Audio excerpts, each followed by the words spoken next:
আসসালামু আলাইকুম। Welcome back to my channel. আশা করছি আপনারা সবাই ভালো আছেন।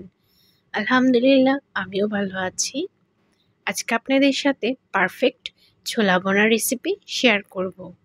একদম দোকানের মতো, দোকানের চেয়েও বেশি স্বাদে কিভাবে ছোলা ভুনা রান্না করা যায় সেটাই শেয়ার করব। আশা করছি আপনাদের অনেক অনেক ভালো লাগবে। তো ভিডিওটি কোথাও স্কিপ না করে দেখার অনুরোধ রইল। চলুন তাহলে মূল রেসিপিতে। তো প্রথমে চুলাতে একটা ফ্রাই প্যান বসিয়ে দিলাম। গরম হওয়ার পর পরিমাণ মতো তেল দিয়ে দিলাম। তেলটা কিছুটা গরম হওয়ার পর দিয়ে দিব পেঁয়াজ কুচি। এখানে পেঁয়াজ কুচিটা একটু বেশিই দিলে ভালো হয়। আমি হাফ কাপের মতো দিয়েছি। হালকা বাদামি হওয়ার আগ পর্যন্ত ভেজে নেব।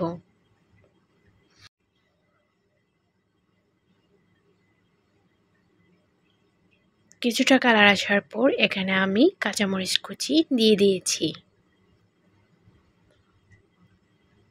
এটা অবশ্যই আপনারা ঝালও যতটুকু খেতে পারেন ঠিক সেই অনুযায়ী দেবেন। দিলাম 1 চামচ রসুন বাটা, 1 চামচ আদা বাটা।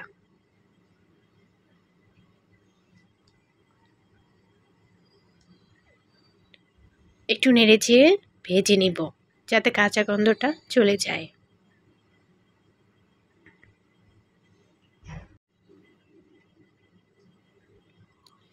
কিছুটা ভাজা হওয়ার পর দিয়ে দিলাম টমেটো কুচি। একটু নেড়েচেড়ে নিচ্ছি। স্বাদ মতো লবণ দিয়ে দিলাম। এখন দিয়ে দিব 1 চামচের মতো হলুদ গুঁড়ো, হাফ চা চামচের মতো মরিচের গুঁড়ো। এখন একটু নেড়ে ছেড়ে দিচ্ছি। পারফেক্ট ছোলা ভুনার রেসিপি টেস্ট পেতে অবশ্যই আমার এই রেসিপিটি ফলো করতে পারেন।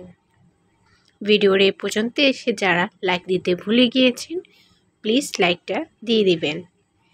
এখন দিয়ে দিলাম হাফ চামচ ধনিয়ার গুঁড়ো, হাফ চামচ ভাজা জিরে গুঁড়ো, দেন দিলাম গোলমরিচের গুঁড়ো।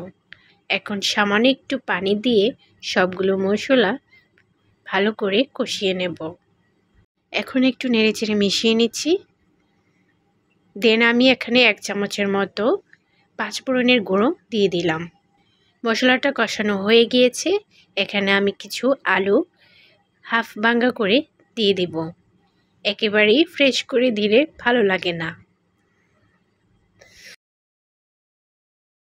আমি কিছুটা আস্ত রাখবো আর কিছুটা ভেঙে দেব। তো একটু নেড়েচেড়ে মশলার সাথে মিশিয়ে নিচ্ছি। সামান্য একটু পানি দিয়ে আবার একটু কষিয়ে নেব।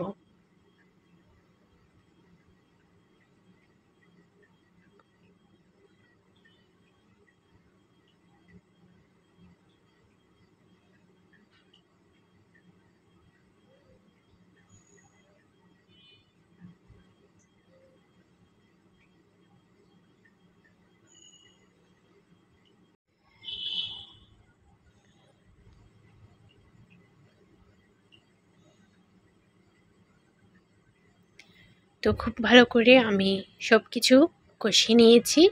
এ পর্যায়ে আমি আগে থেকে বুটগুলো সিদ্ধ করে রাখা এখানে দিয়ে দিয়েছি।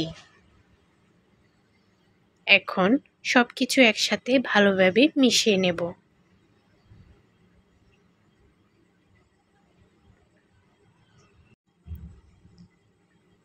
সব কিছু নেড়ে একসাথে ভালো করে মিশিয়ে নিয়েছি। এ পর্যায়ে একটু পানি দিয়ে আবার একটু নেড়েচেড়ে মিশিয়ে নেব।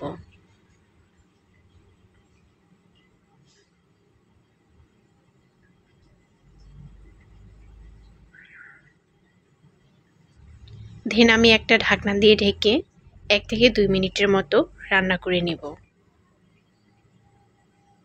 হয়ে গিয়েছে আমার বুট ভুনা।